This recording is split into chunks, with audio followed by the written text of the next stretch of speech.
Yo, what's up everyone? It's Little Yaha. Today I'm going to be showing you how to make a soil sifter simple and easy with just a few items, and some of these you might already have lying around your house. The first thing you're going to need is 2x4 wood, 4 different sizes. The top one is 3 feet and 5 inches. The second one is 3 feet. The next one is 2 feet. And the last one is 1 foot 9 inches. And you're going to be needing 2 of each. You're also going to need hardware cloth, and the size that I got was 1/4 of an inch. And this is gonna help filter out all the big chunks that you don't want in your soil. I got a roll that was 2 feet wide by 5 foot long, and since it's almost the same size as my soil sift, which is 2 feet wide by 3 feet long, I'm only gonna have to cut one side. It also recommended that I use 3/4 inch upholstery net staples. They look like this. Aside from that, all I did was get common nails. You could do this so many different ways, better or worse than I am, and I'm not trying to make this last 5-10 generations.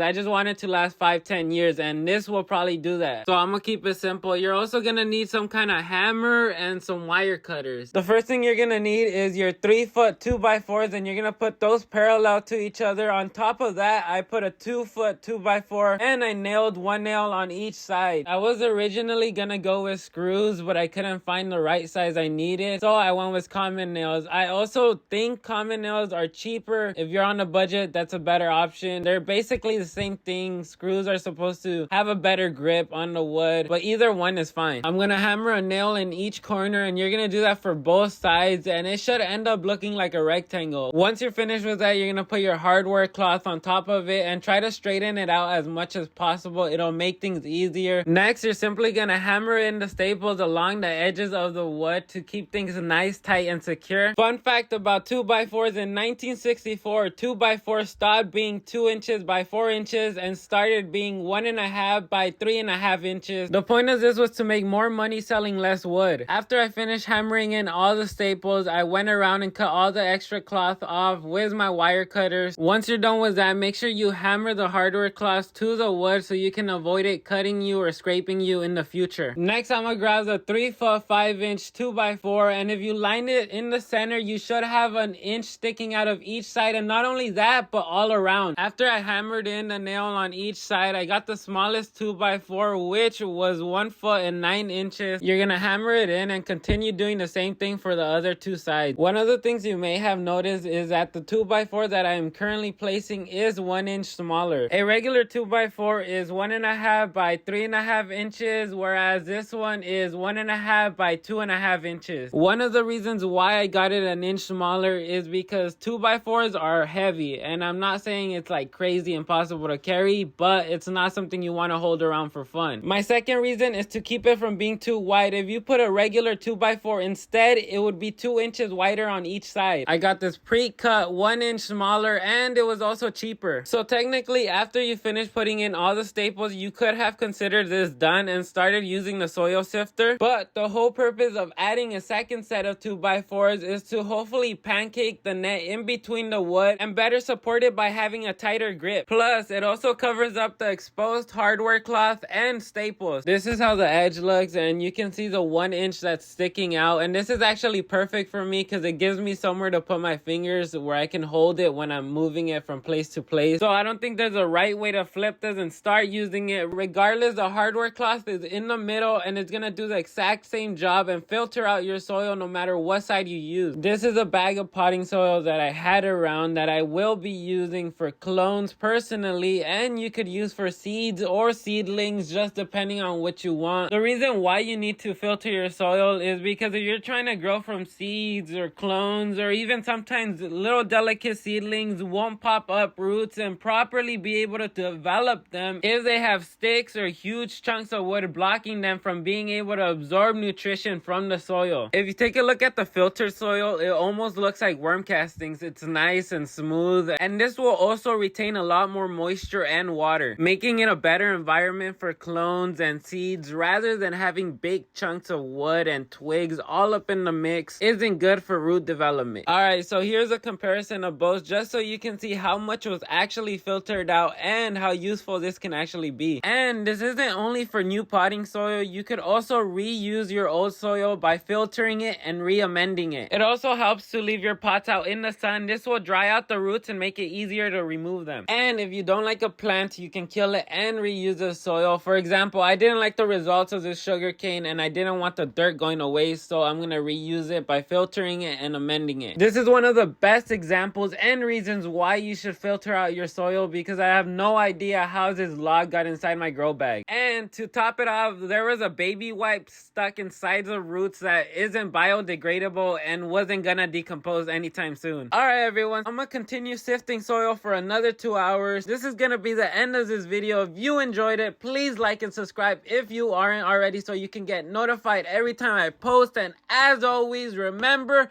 be good people.